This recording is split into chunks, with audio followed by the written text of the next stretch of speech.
Welcome to பார்வதியம்மாச்சி சமையல். இன்றைக்கி நம்ம பார்க்க போகிற ரெசிபி என்னென்னா ஒரு அருமையான கார சட்னி ரெசிபி தான்.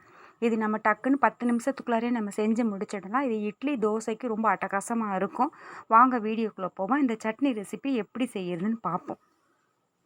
இதுக்கு தேவையான பொருள்னால் 7 காஞ்ச மிளகா, ஒரு 5-6 பல் பூண்டு, 2 பெரிய சைஸ் வெங்காயம், ஒரு தக்காளி, 2 தக்காளி, 7 காஞ்ச மிளகா ஃபஸ்ட்டு போட்டுக்கோங்க. தக்காளி போட்டுக்கோங்க. நல்லா பழுத்த தக்காளியாக எடுத்துக்கோங்க. இதுக்கு புளி சேர்க்க தேவை கிடையாது. இதில் நம்ம சட்னிக்கு தேவையான அளவு உப்பு சேர்த்துட்டு நல்லா ஃபஸ்ட்டு அரைச்சிக்கணும். தக்காளி சேர்த்து அரைச்சிட்டு அதுக்கப்புறம் வெங்காயம் இருக்குது பார்த்தீங்களா, பூண்டு வெங்காயத்தை சேர்த்துக்கோங்க. ஒரு 5 பல் பூண்டு சேர்த்துக்கோங்க. நல்லா பெரிய சைஸ் வெங்காயமாக இருக்கனால நான் 2 வெங்காயம் சேர்த்துருக்கேன். சின்ன வெங்காயமாக இருந்துச்சுன்னா நீங்கள் உங்களுக்கு தேவைக்கு தக்கன நீங்கள் சேர்த்துக்கோங்க. இது நம்ம சின்ன வெங்காயம் கூட, சின்ன வெங்காயம்னா சின்ன ஆனியன் இருக்குது பார்த்தீங்களா, அது கூட நம்ம சேர்த்துக்கலாம். அதுனா ஒரு 20-25 ஆனியன் நம்ம சேர்க்கணும். எல்லாத்தையும் நல்லா அரைச்சிட்டு கடாயில் ஒரு நல்ல 4 ஸ்பூன், 4லேருந்து ஒரு இது கொஞ்சம் எண்ணெய் தாராளமாக ஊற்றுங்க. 5லேருந்து 6 ஸ்பூன் எண்ணெய் ஊற்றிக்கோங்க. ஊற்றிட்டு 1/4 ஸ்பூன் கடுகு போட்டுக்கோங்க. 1/4 ஸ்பூன் உளுந்தம் பருப்பு சேர்த்துக்கோங்க. நல்லா கடுகு வெடித்த உடனே உளுந்து சேர்த்துக்கோங்க.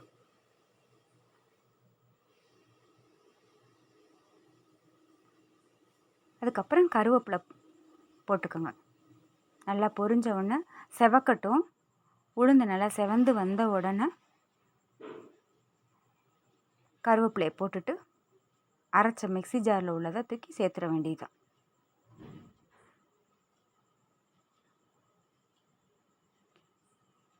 இது நம்ம உடனே நம்ம ஒரு நாள் 2 நாளில் நம்ம காலி பண்ணுறதுனா தண்ணி சேர்த்துக்கலாம். இது நம்ம வெளியில் எங்கேயும் நம்ம டூர் மாதிரி பிக்னிக் போகிறோன்னு வச்சுக்கோங்க, அதுக்கு நம்ம கொண்டு போகிறதா இருந்தால் தண்ணி சேர்க்காம இந்த சட்னியை நீங்கள் அரைச்சி அப்படியே தாளித்து கொண்டுட்டு போனீங்கன்னு வச்சுக்கோங்க, ரொம்ப நல்லாயிருக்கும். வெளியிலே வச்சுருந்தா கூட 2-3 நாளைக்கு கெட்டு போகாது. ரொம்ப நல்லாயிருக்கும் உங்களுக்கு. இது நம்ம உடனே இப்போ நான் சாப்பிட்றதுனால உங்களுக்கு நான் தண்ணி கொஞ்சம் மிக்ஸி ஜாரை அலசி ஊற்றி தண்ணி சேர்த்து காமிச்சிருக்கேன்.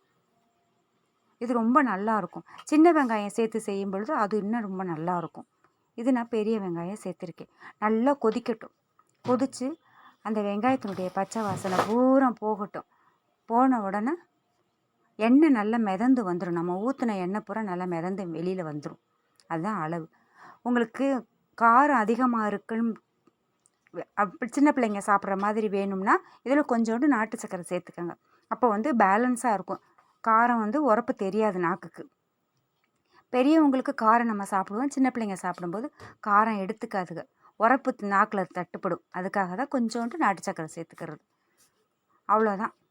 சட்னி, அருமையான சட்னி, கார சட்னி தயாராகிடுச்சு. இது மதுரை மாவட்டத்தில் ஸ்பெஷலான சட்னி. கண்டிப்பாக நீங்கள் வீட்டில் ட்ரை பண்ணி பாருங்கள். இது இட்லி தோசைக்கு ரொம்ப அட்டகாசமாக இருக்கும். இந்த வீடியோ உங்களுக்கு பிடிச்சிருக்குன்னா லைக் பண்ணுங்கள், ஷேர் பண்ணுங்கள், சப்ஸ்கிரைப் பண்ணுங்கள். மறக்காமல் பெல் ஐக்கானை கிளிக் பண்ணுங்கள். தேங்க்யூ.